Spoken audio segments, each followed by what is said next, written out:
The notary did not even blink. He just stamped it and took the cash. It is done. The money will be in the account by Friday. My mother's voice floated out from the kitchen, light and happy. I froze in the hallway and looked down at the paper shaking in my hands.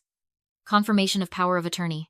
It was an official notice from the county saying I had authorized her to sell my house yesterday. But yesterday, I was at work. I looked through the doorway. My sister, Bianca, was posing for a selfie in the mirror, wearing the vintage pearls I kept hidden in the back of my closet. They had not just stolen my jewelry. They had stolen my legal identity. I did not scream. I slid the letter back into its envelope, buried it in the stack of junk mail, and walked into the kitchen to smile at the woman who had just sold my future. I walked past the kitchen without breaking my stride. Bianca did not even look up from her phone. To them, I was just part of the furniture. Slightly less valuable than the antique credenza because the credenza did not work 12-hour shifts and come home smelling like antiseptic. I closed the door to my bedroom and leaned against the wood, letting the mask drop. My sanctuary looked more like a warehouse. Stacks of cardboard boxes lined the walls, blocking the view of the ocean. Fragile PR gift. The labels read, Bianca's failed influencer career took up 60% of my floor space because Vanessa insisted my room had better feng shui for storage.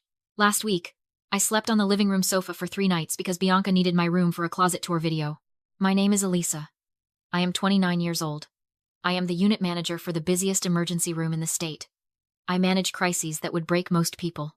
I coordinate trauma teams, handle grieving families, and make life or death decisions every single day. But in this house, I am just the help. The invisible checkbook. The spare. It was not always quiet resentment. 2 years ago, there was screaming. Vanessa sat at the kitchen table, mascara running down her face, shaking because a loan shark from Vegas was threatening to liquidate her assets, specifically her kneecaps. She owed $50,000. She begged me. She grabbed my hands and swore she was a victim of bad luck. I drained my savings. I pulled money from my retirement fund. I wired the cash to save her. She did not hug me. She did not say thank you. She wiped her eyes, checked her reflection in the mirror, and said, It took you long enough. You know I have high blood pressure. That was the day the daughter in me died. They call this place the Azure Cliff Estate. They strut through the glass hallways like they built them. They constantly remind me that I live here by their grace, that I should be grateful they have not kicked me out. But there is a document in a safety deposit box downtown that tells a different story. My biological mother, the woman Vanessa refuses to speak about, bought this land 30 years ago. She put it in an irrevocable trust. The title transferred to me automatically the day I turned 25. I own every beam of steel, every pane of glass, and every inch of the marble floors they walk on. I never told them. I thought if I kept it a secret, I could protect them from their own worst instincts. I thought if I let them pretend to be the queens of the castle, they might finally be happy.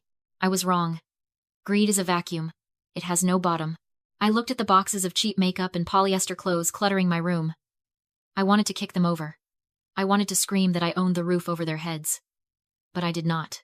I used a technique I learned during my psychiatric rotation. The gray rock method. When you deal with toxic people, you do not fight. You do not explain. You become a gray rock. Boring. Unresponsive. Uninteresting. You give them zero emotional fuel. When they insult you, you say okay. When they steal from you, you say I see. It makes them think you are stupid. It makes them think you are beaten. It makes them think you are safe to ignore. Vanessa and Bianca thought my silence was submission. They thought my lack of reaction was cowardice. They were so busy enjoying their power trip that they forgot to check if the gun they were holding was actually loaded. They did not know that while they were playing house, I was taking notes. And now, holding the evidence of their crime in my mind, I realized my silence wasn't a shield anymore. It was a trap. The next morning, the kitchen smelled of expensive espresso and desperation. Vanessa was sitting at the marble island, wearing a silk robe that cost more than my monthly student loan payment. Bianca was next to her, scrolling through her phone, ignoring the plate of untouched fruit in front of her. Grab a coffee, Elisa, Vanessa said, not looking up from her iPad. But use a travel mug. You smell like the hospital again. I do not want that antiseptic stench settling into the upholstery. I walked to the coffee maker, my movements slow and deliberate. Okay, I said. Gray rock. Boring. Unoffensive. I poured my coffee and turned to leave, but Vanessa cleared her throat. Actually, wait. Since you are here, I need you to sign something. She slid a thick stack of papers across the counter. It stopped right next to my hand. The pool pump is acting up again, she said, waving a manicured hand. The repair company needs the owner's authorization to access the property while we are out today. Just sign the bottom so they can fix it. I looked at the stack. It was heavy for a repair authorization. I set my coffee down and picked up a pen. Sure. I flipped the first page. It was a standard liability waiver for a pool company I had never heard of. I flipped the second page. An invoice for filters. Then I turned to the third page. The header was different. The font was smaller. Quitclaim deed. It was a legal document transferring all rights, title, and interest of the property located at 4400 Azure Way from Elisa Vance to Vanessa Vance. Buried in a stack of pool maintenance forms, sandwiched between a liability waiver and a receipt, was the theft of my entire inheritance. My heart hammered against my ribs, but my face remained blank. If I reacted now, if I screamed or called them out, they would know the game was up. They would find another way. Something messier. Something harder to track. I needed them to think I was stupid. I needed them to think I was just a bureaucratic annoyance, not an enemy. I tapped the paper with the pen. Mom, they got the zip code wrong on this one, I said, my voice flat. It says 90210. That is Beverly Hills. We are in Malibu. Vanessa froze. Her eyes snapped to the paper, then to me. What? Who cares? Just sign it. I cannot, I said, putting the pen down. If the address is wrong, the liability waiver is void. If the pool guy gets hurt, we get sued. You know how sticklers insurance companies are. It is a typo. Vanessa's voice rose an octave. She stood up, the silk robe swishing around her legs. Just sign the damn paper, Elisa. Stop trying to be smart. You are a nurse, not a lawyer. I cannot sign a document with errors, I repeated, channeling every ounce of boredom I could muster. Get them to reprint it with the right zip code, and I will sign it tonight. I picked up my bag and turned to go. You useless, ungrateful little parasite. The shriek tore through the kitchen. I turned back just in time to see Vanessa lunging across the island. Her hand connected with my cheek. A sharp, stinging crack that echoed off the glass walls. My head snapped to the side. My cheek burned like fire.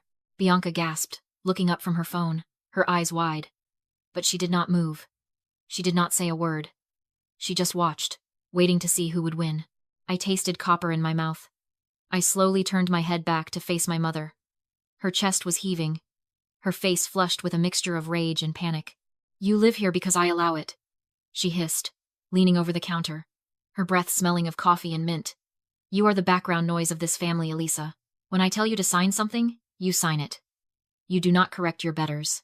I looked at her. I looked at the woman who had given birth to me, who had stolen from me, and who had just assaulted me because I would not let her rob me blind. Okay, I said softly. I will sign it when it is corrected. I walked out the door. I did not slam it. I did not run. I walked to my car, got in, and locked the doors. Only then did I touch my cheek. It was throbbing. I looked at my face in the rearview mirror. A red handprint was already blooming on my skin. I pulled out my phone and took a photo. Time-stamped. Geotagged.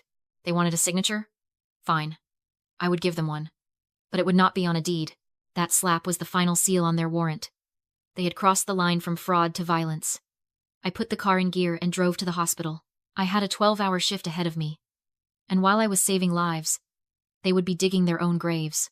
The next 2 weeks were a masterclass in self-destruction, and I had a front-row seat. I spent my breaks at the hospital huddled in the staff lounge, monitoring the family iPad. Bianca had carelessly left, logged in on our shared cloud account. It was like watching a car crash in slow motion. Except the car was made of stolen money and the passengers were cheering. First came the notification from the bank. A wire transfer of $250,000. The hard money loan. They had used the forged power of attorney to secure a high-interest bridge loan against the house's equity. In their minds, this was free money, an advance on the millions they would get once the sale went through. In reality, it was a debt they were personally liable for, secured by a document that was a felony to produce. Then came the spending. I watched the transactions roll in real time. A $5,000 down payment on a lease for a Range Rover. $3,000 at a designer boutique. A first-class trip to Cabo for Bianca and her content team. It was nauseating. They were burning through $250,000 like it was kindling.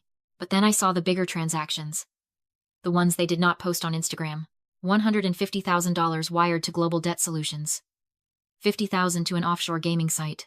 I sat back in my chair, the stark hospital lighting humming above me. They were not just partying. They were drowning.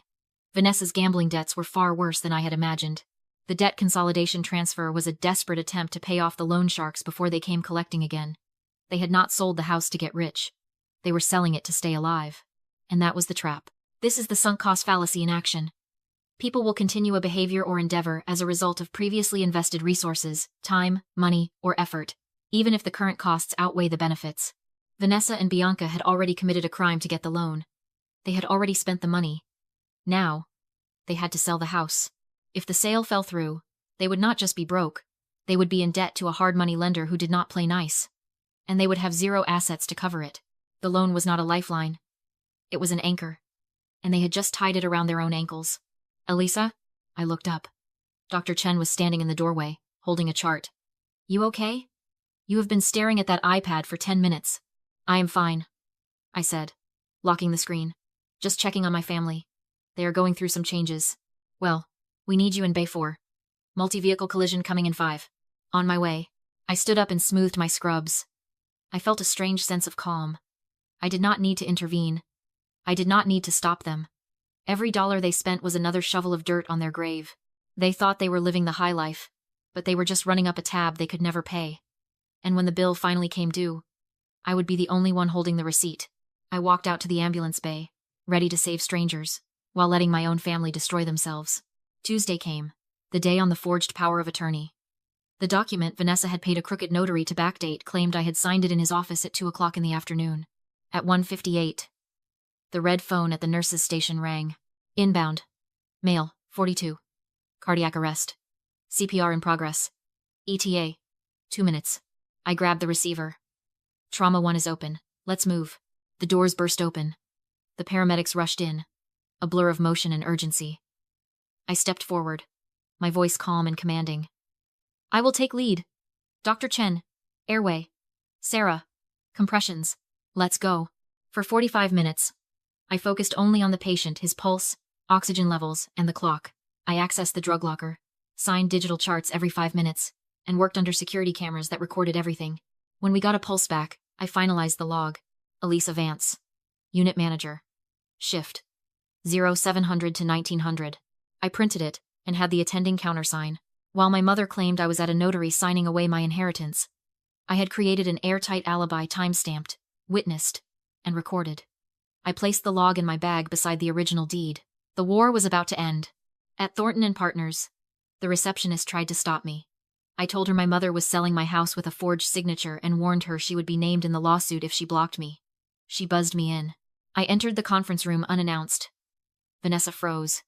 The developer and lawyer looked up. I introduced myself as the homeowner. They claimed my mother had power of attorney. I told them it was forged. I laid out the evidence. The fake document, the hospital access log proving I was in the trauma bay at 1:58, and security footage showing me performing CPR at 2 o'clock, the exact time of the alleged signing. I told the developer that if he proceeded, he would be knowingly purchasing stolen property. The room went silent. The deal collapsed immediately. He demanded his $250,000 deposit back or he would call the police. Vanessa panicked and begged me to cover the loss using my trust. I refused. I told her she had committed forgery, wire fraud, and grand theft in prison was the outcome. I reminded her who she had been to me. Then I left. Sirens were already approaching as I walked out. 30 days later, the house is quiet. The ocean is in view. The air smells clean. I finally understand the truth. Silence was never weakness. It was strategy. They called me the help. Now I am the owner. And the view is perfect.